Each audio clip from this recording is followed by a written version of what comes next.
é a palavra da vida. Por isso ela vai levantar você. Não importa onde você esteja, o que quer que você esteja fazendo, essa é a palavra da vida e eu não tenho a menor dúvida que ela vai levantar você. Olha só, eu tenho aberto aqui comigo, na Bíblia, no Velho Testamento, o segundo livro de Crônicas. E é no capítulo 33 do segundo livro de Crônicas, assim como no segundo livro de Reis, no capítulo 21, que se narra a história de um rei de Israel chamado Manassés. E é uma história insólita, tenebrosa. Se diz que ele começou a reinar garoto, com 12 anos de idade, e cheio de caprichos no coração. O estranho é que ele era filho de um homem muito bom, de um rei chamado Ezequias. E algumas das coisas mais extraordinárias do Velho Testamento acontecem na vida de Ezequias, no que ele promove, no que ele realiza, como ele acaba com a idolatria em Israel, acaba totalmente com a idolatria de Acais, por exemplo. E ele era jovem de 25 anos de idade quando começou a reinar e fez o que era reto, fez o que era bom perante o Senhor, o rei Ezequias, diz aqui o capítulo 29. E ele restaurou todas as coisas, o templo, o culto, purificou os sacerdotes, os levitas, e convidou-os a se santificarem a Deus. Disse que não era possível servir a Deus com gente tão porca de alma, tão suja de motivações quanto aqueles sacerdotes e levitas. Então realizou a purificação do templo, tirou todas as imundícias, tudo que tinham colocado lá, todo o sincretismo que tinham realizado dentro do templo do Senhor, e ele restabelece um culto limpo, um culto sem paganismo e sem loucuras, sem possessões demoníacas praticadas em nome de Deus. Fez tudo isso e celebrou a Páscoa, como há muito tempo não se tinha celebrado. E ele fez com toda a pureza e com toda a alegria, toda a obediência feliz que cabia no coração dele. Ele assim realizou a Páscoa e restaurou as contribuições para a manutenção do serviço do culto, dos sacerdotes e dos levitas, mas com ordem e com controle e com auditabilidade, coisa séria. E ele enfrentou o rei Sinaqueribe, que cercou Jerusalém e o provocou e o humilhou. E ele era impotente para enfrentar. Mas ele pediu socorro a Deus, e o Senhor Deus estendeu a mão sobre Sinaqueribe. A gente vê a narrativa disso em 2 Reis 18, em Isaías 36, também em Isaías 36, do verso 4 ao 22, os detalhes disso aí, e de como o Senhor trouxe livramento a ele, de maneira totalmente inusitada, e destruiu o exército dos assírios, enviou o seu anjo e destruiu o exército dos assírios. Foi uma coisa chocante. Quando eles acordaram no dia seguinte, encontraram 185.000 soldados do exército de Sinaqueribe mortos. E há um texto que diz que eram os oficiais especialmente. E o nome de Ezequias foi enaltecido entre as nações por causa da coerência dele, até que ele ficou doente, provavelmente com um câncer. Começou a morrer. E ele pediu socorro a Deus através do profeta Isaías. E Isaías disse que ele não morreria, que o Senhor Deus tinha atendido a oração dele e lhe daria mais 15 anos de vida.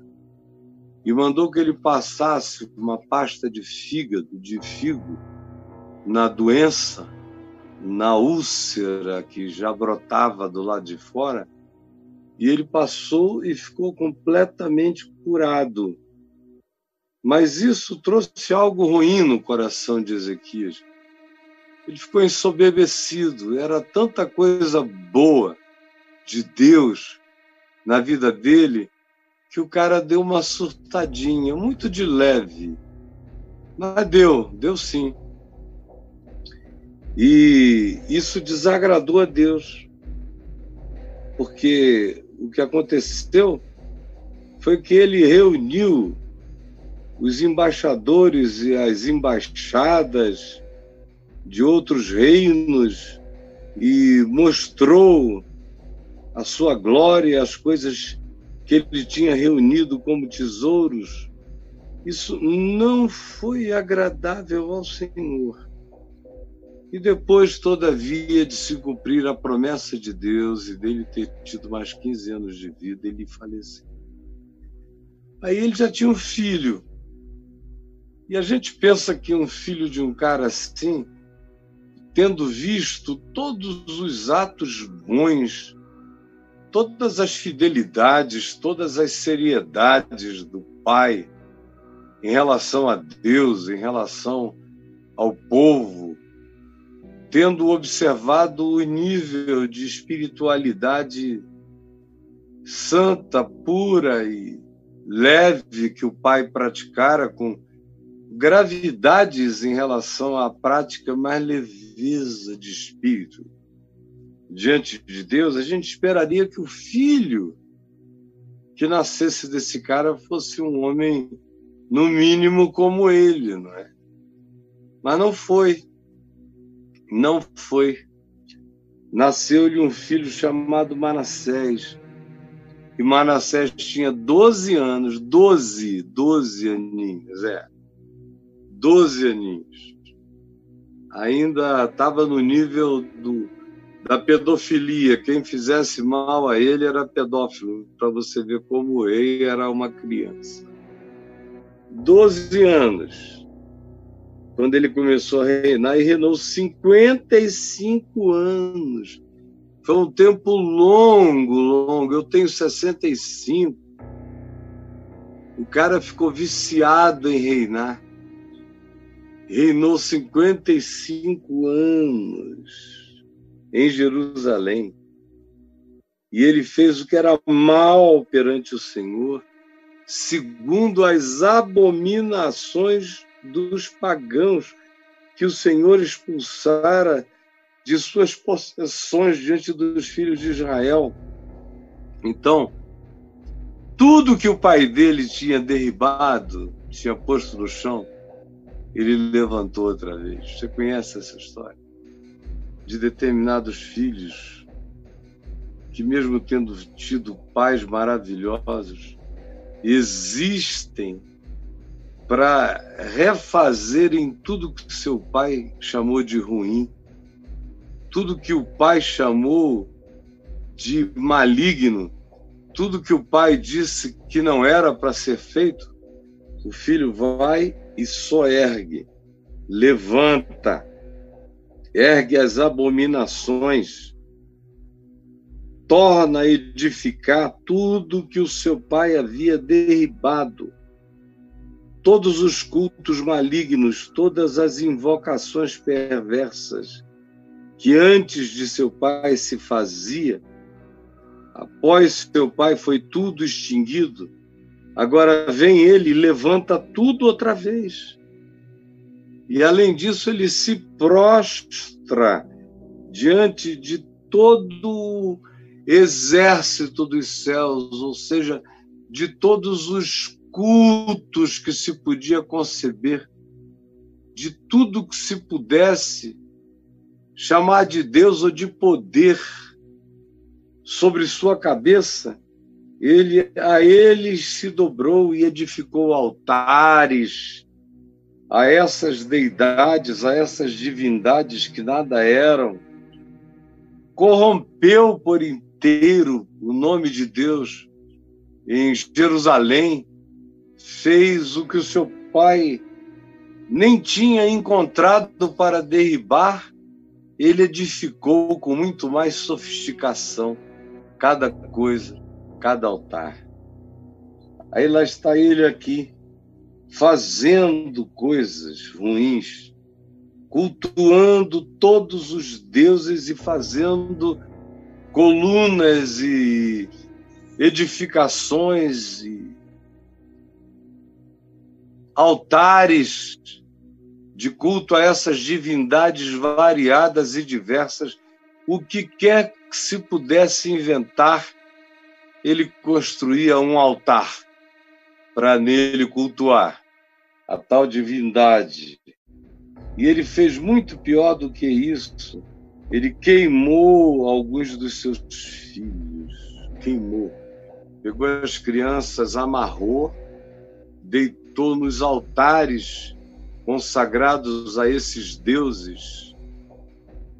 Queimou as crianças. Aquele cheiro de carne de filho queimando no altar, dedicados aos deuses perversos, malignos, que o Senhor ordenara que não existisse entre eles, e seu pai Ezequias tinha afastado isso tudo, limpado tudo de Israel, mas ele vem e reconstrói e ainda entrega seus filhos como oferenda, lá num vale chamado Vale de Inom, onde eu vou muito e prego muito.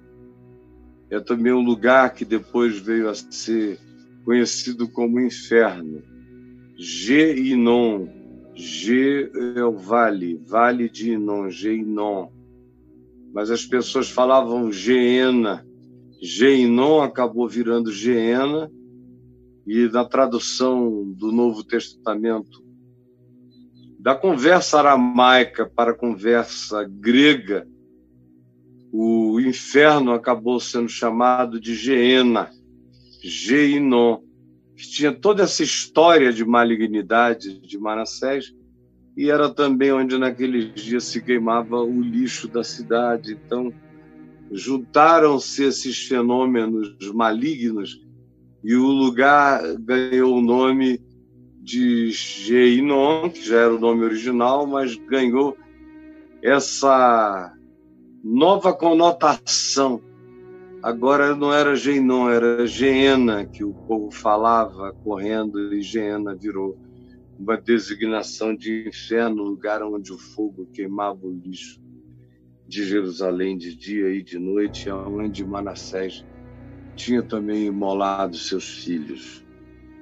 Ele faz isso no Vale de Inom e também adivinhava pelas nuvens. Ele era agoureiro, ou seja, ele fazia urucubacas as mais diversas e despachos contra as pessoas que ele queria matar, contra aqueles que ele queria destruir para tomar-lhes as propriedades, para roubar-lhes o poder. Ele praticava também a feitiçaria, as poções mágicas encantadas. Ele pretendia com elas manipular o curso da vida do próximo e tratava com necromantes, com aqueles que fazem suas adivinhações a partir de cadáveres e de corpos de mortos. Olha o nível de morbidez, de doença mental, espiritual e psicológica que habitava a mente e o coração desse homem. Fazia todo tipo de negócios com os feiticeiros e prosseguiu em fazer o que era mal perante o Senhor. E fazia isso deliberadamente, com consciência. Isso é que é o problema. Ele não era um homem sem consciência, ele era um homem com consciência. Ele era filho de Ezequias, ele sabia de tudo, ele tinha ouvido tudo, ele tinha visto tudo. E o texto bíblico diz que ele fazia isso com consciência para provocar a ira do Senhor. O homem estava em guerra contra Deus, contra a verdade, contra o ensino da palavra, como eu conheço aqui. A gente está falando para 3, 4 plataformas. Tem algumas milhares de pessoas na soma dessas plataformas nos assistindo agora. Fora aqueles muito mais que vão nos assistir depois. E que são pessoas que resolveram ficar com raiva do Deus dos seus pais. No caso aqui, no caso de Manassés, o Deus do pai dele era o Deus da verdade e da justiça. E o pai dele era um cara sem excessos. Ele apenas tirou o que não devia estar em Jerusalém, nem no templo do Senhor, nem na casa do Senhor. Mas ele não propôs nenhuma realidade nova, ele não trouxe nenhuma invenção. Ele só fez o que de mais simples possível tinha que ser feito na casa do Senhor. Mas o filho dele, à medida em que ele limpava isso tudo, o filho desenvolveu, a alma é estranha, a alma é complexa, a alma é inexplicável, num certo sentido. Depois que aconteceu, aí a gente arranja as teorias. Mas antes de acontecer, quem é que com consciência poderia prever isso? Que enquanto o pai fazia todas essas coisas boas, no coração do filho elas estavam sendo introjetadas, instiladas com muito ódio, com muita raiva, com muita ira. E que no coração dele, ele dizia: no dia que eu tomar o lugar do meu pai, eu vou fazer tudo de novo. Tudo aquilo pelo que ele viveu, eu vou viver contra. E aqui entre nós tem um monte de filhos.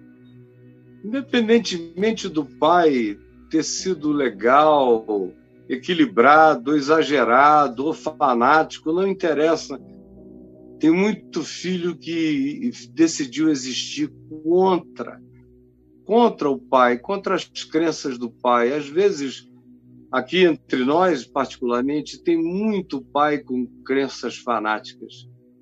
Mas há muitos filhos que resolveram transformar a sua atitude em algo infinitamente mais revoltosa e incompreensível do que as ações do pai poderiam jamais explicar. Você não concorda comigo? Quem sabe você é essa pessoa também. E aí ele continua a fazer essas coisas e o Senhor falou com ele. Aqui se diz que ele fez errar toda uma geração. Ele foi um cara que corrompeu uma geração inteira. Quando ele assumiu a liderança, e Israel aqui era Estado e era igreja, era Estado e era culto, era religião, isso tudo estava fundido. Quando ele assumiu esse Estado-igreja, esse Estado-culto, ele fez uma geração inteira se corromper. É como eu tenho visto nos meus quase 50 anos de ministério, gente que se levantou para fazer uma geração inteira se corromper. Isso é muito sério. O cara se levanta e quando ele se levanta e toma o poder, ele faz milhares, milhões de pessoas se esquecerem do Evangelho e se corromperem seguindo coisas que Jesus nunca ensinou. Aqui entre nós são milhares os que se levantaram contra a fé dos seus pais, acharam tudo careta. E ainda que seus pais fossem fanáticos, eles se tornaram piores do que os seus pais. Edificaram aquilo que seus pais derribaram. E transformaram em culto aquilo que seus pais abominaram. E vieram a fazer uma geração inteira do povo se corromper, se destruir. E me veem aqui muitos pastores. Eu sei que eu sou assistido por centenas de pastores, ou aqui na hora, ao vivo, ou depois, milhares de pastores. É com você que eu estou falando. Você que se levantou para fazer tudo aquilo pelo que se lutou antes, se deu a vida antes. Tudo aquilo que, em razão do Evangelho, se derribou, você veio e edificou. Que tragédia!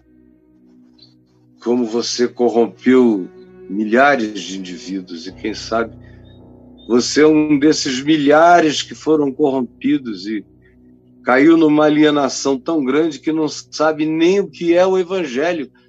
Só vai seguindo o que Manassés manda sem saber nem porquê, mas vai.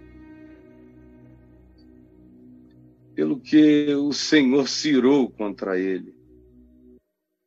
E os príncipes do exército do rei da Síria vieram e o prenderam. E o levaram com ganchos a pé até a Síria, milhares de quilômetros de distância. Amarraram-no com cadeias e o levaram até Babilônia, até o Iraque, andando no chão com bolhas no pé, com a bunda de fora, amarrado com cadeias, preso por ganchos, levado para a Babilônia. Lá em Babilônia, chegando, olha só, preste atenção. Então ele, o queimador de filhos, o construtor daquilo que o pai derrubou porque era abominação, ele, Manassés, angustiado. Você veja que ainda tinha sobrado uma coisa divina nele, o poder da angústia. Ainda tinha sobrado algo divino nele, o poder da angústia. O poder da angústia é uma bênção, porque tem gente que não se angustia com nada. São os psicopatas, os sociopatas, não sentem nada. Mesmo nessas circunstâncias, eles acham que têm razão. Eles ficam buscando uma saída para cair fora e fazer pior. Eles ficam com ódio da disciplina. Mas Manassés, que tinha tido a coragem de fazer todos esses horrores e ainda queimado seus filhos, estranhamente nele sobrara ainda a bênção da angústia. A angústia é uma bênção. Você vê essas pessoas que vão presas, especialmente homens ricos, poderosos. Alguns entraram e saíram da prisão sem angústia. No máximo tiveram depressão vinculada à ira, ao ódio que tiveram por terem sido presos e se deprimiram, achando que não mereciam. E saíram exatamente do jeito que entraram, sem transformações. Porque faltava a eles essa bênção da angústia. A angústia. Que coisa maravilhosa é a angústia. É você ainda ter o poder de, depois de anos de erros e de acumulações, tendo sido disciplinado, preso, levado em ganchos, em cadeia, a pé, milhares de quilômetros, chegado lá com os pés em carne viva, com os pulsos e as canelas feridas, a cara queimada, bolhas no rosto, bunda de fora, jogado numa cadeia gelada, fria, de pedra, o coração dele se encheu de angústia. É uma bênção quando a gente ainda consegue se angustiar de maneira quebrantada, de maneira triste, de maneira arrependida. Quando a gente consegue se angustiar ainda reconhecendo o estado da nossa loucura. Que bênção é essa angústia que lhe levou, essa angústia o levou a suplicar. Então ele suplicou, orou, compungida, contida, aflita e desesperadamente ao seu Deus. Deveras, demais, excessivamente suplicou ao Senhor seu Deus. E muito, tudo aqui é superlativo, suplicou deveras, muito se humilhou perante o Deus dos seus pais, perante o Deus de Ezequias. Ele botou a cara entre as pernas e falou. O pai dele tinha morrido há muito tempo, mas ele falou: papai, perdão, papai, perdão. Senhor Deus do meu pai Ezequias, me perdoa. Só que foram dias de choro, de agonia, de lágrima, de angústia indizível, de súplica incessante, jogado ao chão rastejante, derramando todas as lágrimas que já não tinha, em arrependimento incompartilhável diante de Deus. Ele clamou ao Deus dos seus pais e fez-lhe oração. E olha só o absurdo. A gente não está no Novo Testamento. Isso não é um Herodes arrependido, nem um César arrependido, nem um procônsul arrependido. Não. A gente está no auge do Velho Testamento, no auge. No auge, no auge, no auge. E o que se diz é que no meio de tudo isso, a graça sempre foi maior do que a lei. Pela lei, esse homem tinha que ser morto, apedrejado. Se caísse na mão dos israelitas, deveria ser apedrejado. E se a justiça dos assírios fosse executada, ele deveria ser morto. Mas olha só, em meio a toda essa circunstância horrorosa, indizível, num tempo ainda tão primitivo, se fosse hoje em dia, se contasse essa história aqui, nesse programa aqui, no Papo de Graça, e eu dissesse que um cara que foi um político horroroso, não precisava ter sido nem a cutícula de Manassés, mas horroroso, ideologicamente contra o que você crê. Tinha se arrependido e tinha mudado de mente e agora estava seguindo o evangelho, você não iria nem querer saber. Para você, bandido bom é bandido morto, político bom é político preso e humilhado. Você, mesmo sendo crente, já não tem mais alegria na possibilidade de que um bandido se converta.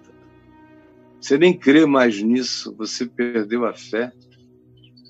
Você não crê mais que homens públicos importantes possam se arrepender, se converter e mudar de vida de verdade segundo o Evangelho.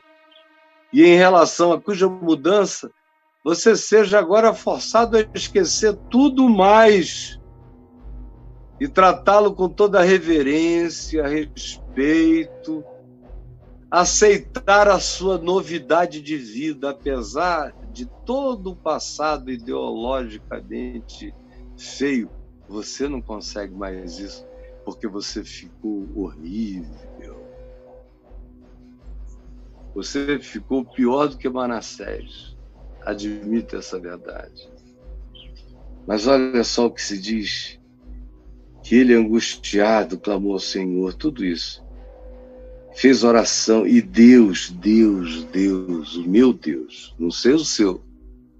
O seu é horrível, o seu Deus é uma bosta, perverso, mesquinho, cheio de ódio, inspira ódio, separa, polariza.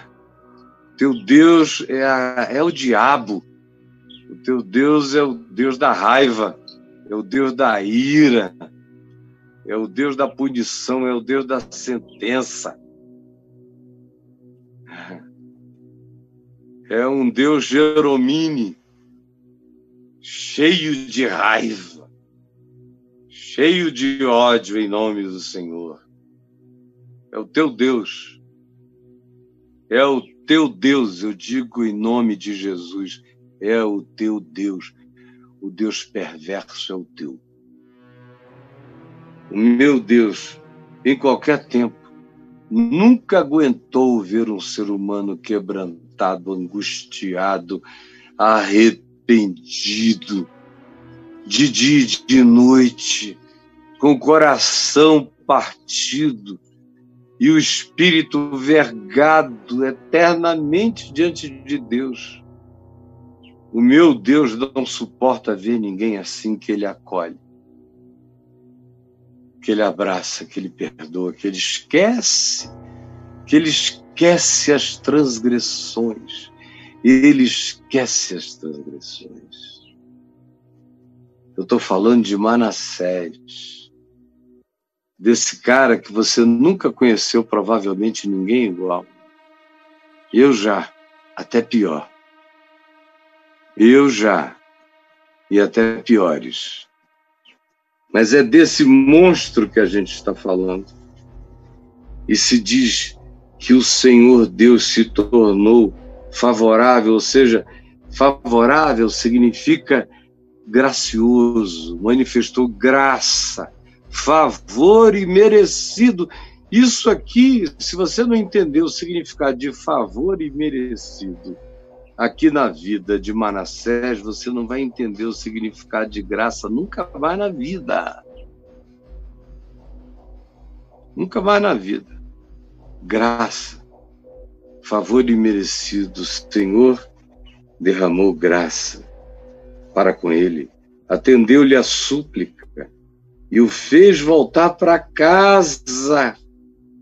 Então reconheceu Manassés que o Senhor era Deus. Aí ele voltou para casa e resolveu refazer tudo quanto ele tinha destruído. Tudo quanto o pai tinha feito, ele reergueu todas as coisas, aboliu de Jerusalém de novo tudo que o pai tinha abolido, retirou do meio da casa do Senhor os deuses estranhos e os ídolos, derrubou os altares consagrados às divindades mais estranhas, mais perversas que se possa imaginar, restaurou o altar do Senhor, restaurou o culto, e aí chegou o dia dele morrer. E é interessante que ele é um homem que fica conhecido pela sua oração. Preste atenção no que eu estou dizendo. Eu estou falando já há um tempão. Mas não faz mal, não. O horário é meu, eu estou aqui para quem quiser me ouvir.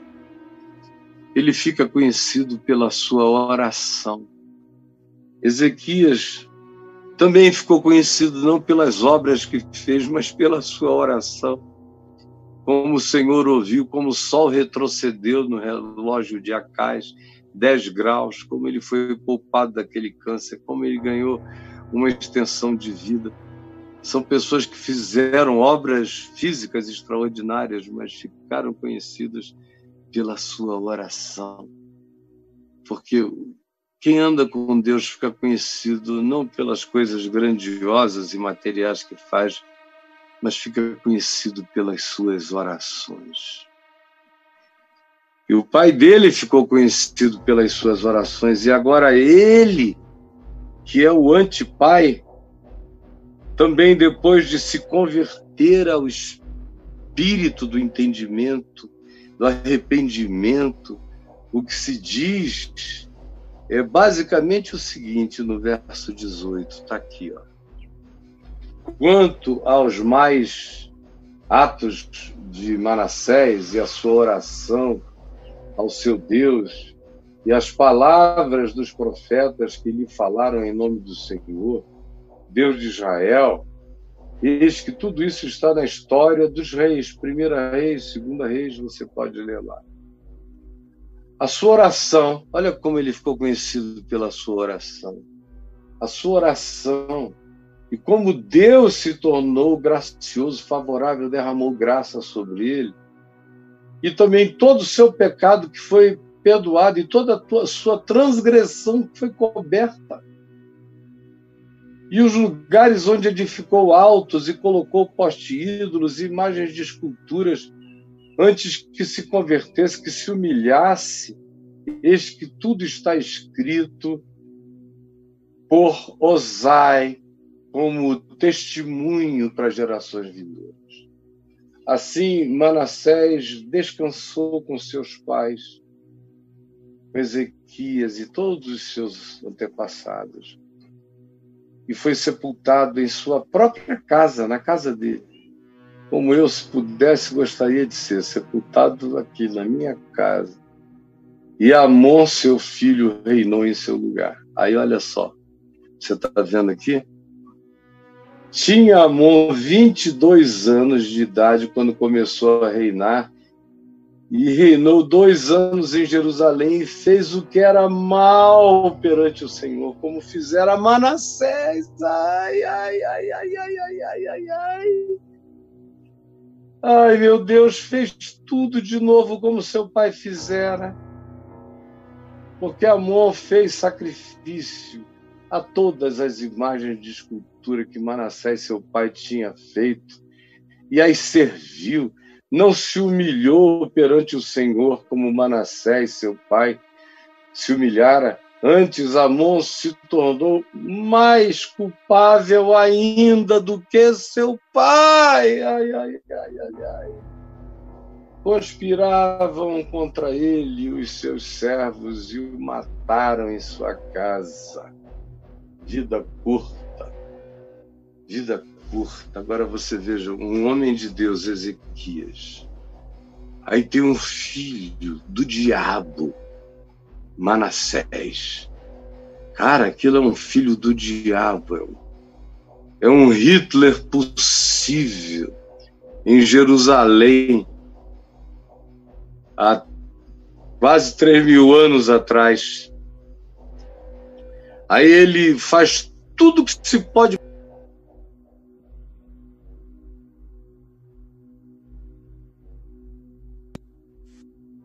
Vive as consequências, é levado preso para a Babilônia,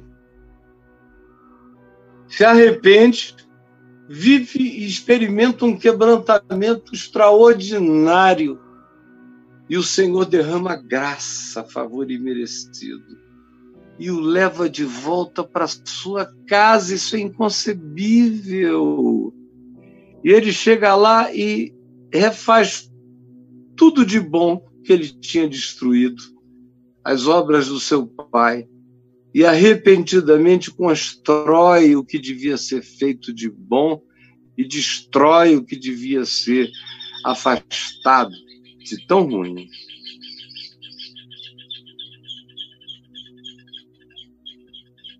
Aleluia, meus amigos. E aí, ele tem um filho chamado Amon.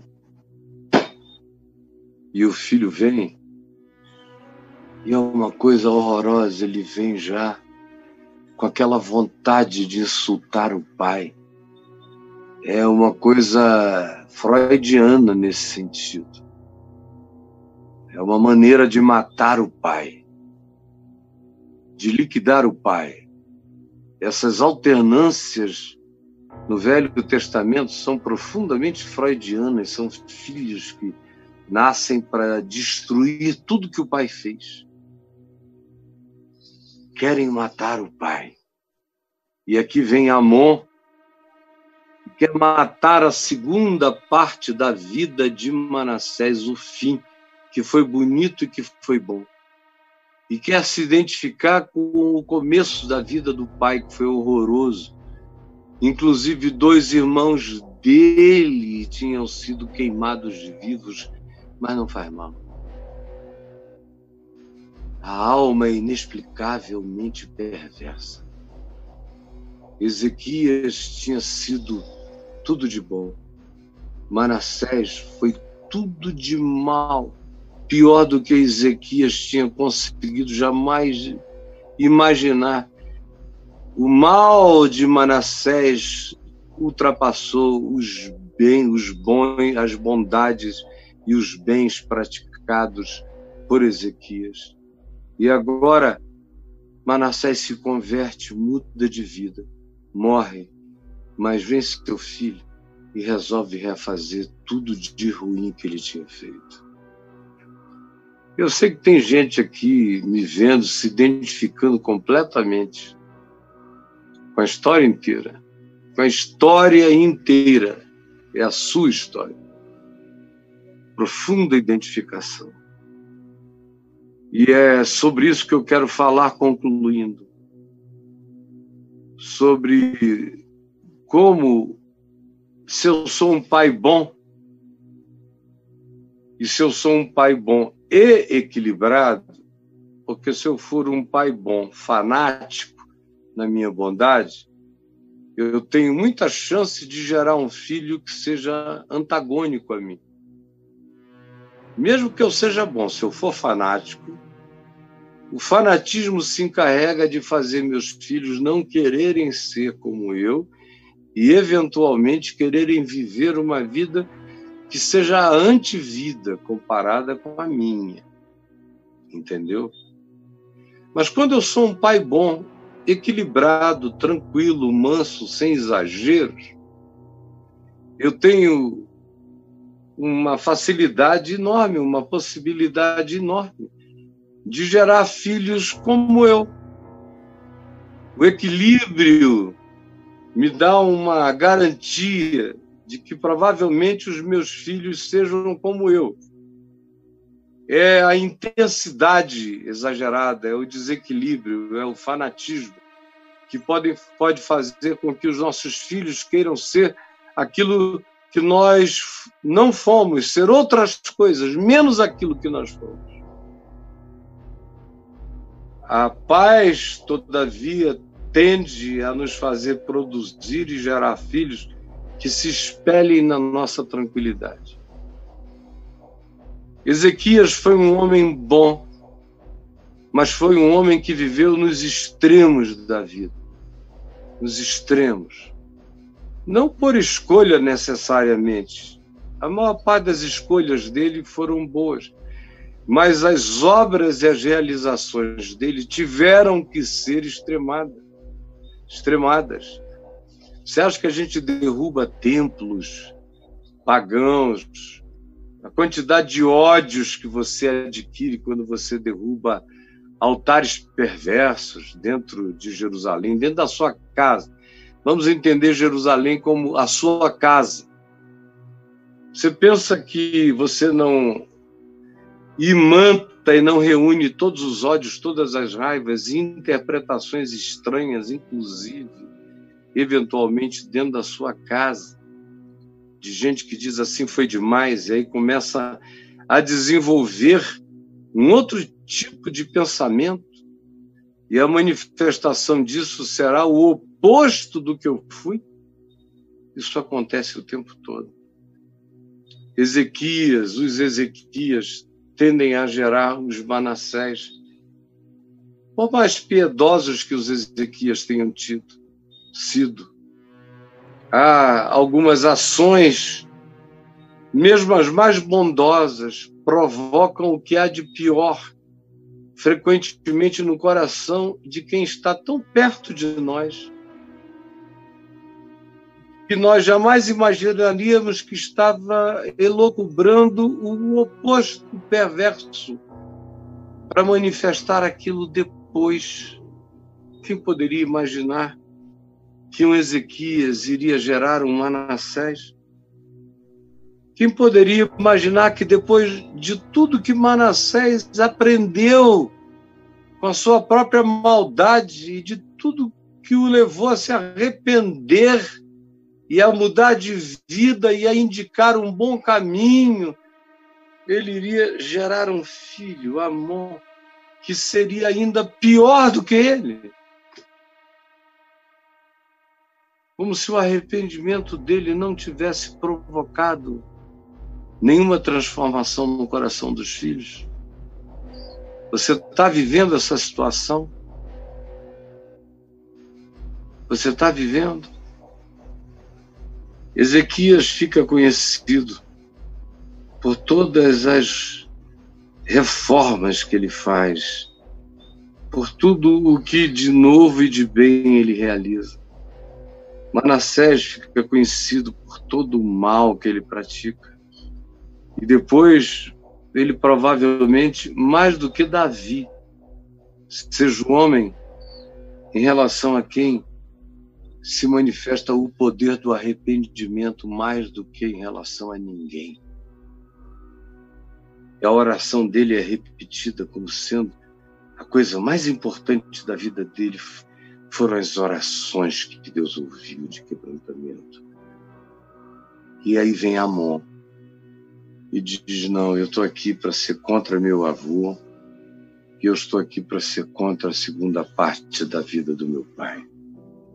Eu vou fazer tudo que não presta. Quem sabe eu estou falando com você, que resolveu fazer tudo que não presta. Ou eu estou falando com Manassés, que disse, meu Deus, ele só aprendeu de mim o horrível e o que de diabólico eu pratiquei.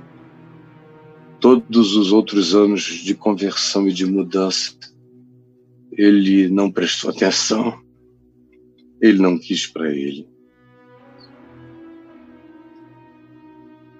E ai, vem Amon e diz, eu vou ser também alguém contra todas as ações do meu avô Ezequias. Eu não quero nada do que eles chamavam Deus para a minha vida. Seus filhos estão vivendo assim? Você quer conversar comigo sobre isso? A gente tem agora 1 hora quase para conversar. 12:00 em ponto. Jesus, que essa palavra, que essa memória, que essa lembrança traga muita gente à consciência, ao arrependimento e também ao entendimento que produz perseverança. É o que eu te imploro, em teu nome, Jesus. Amém e amém.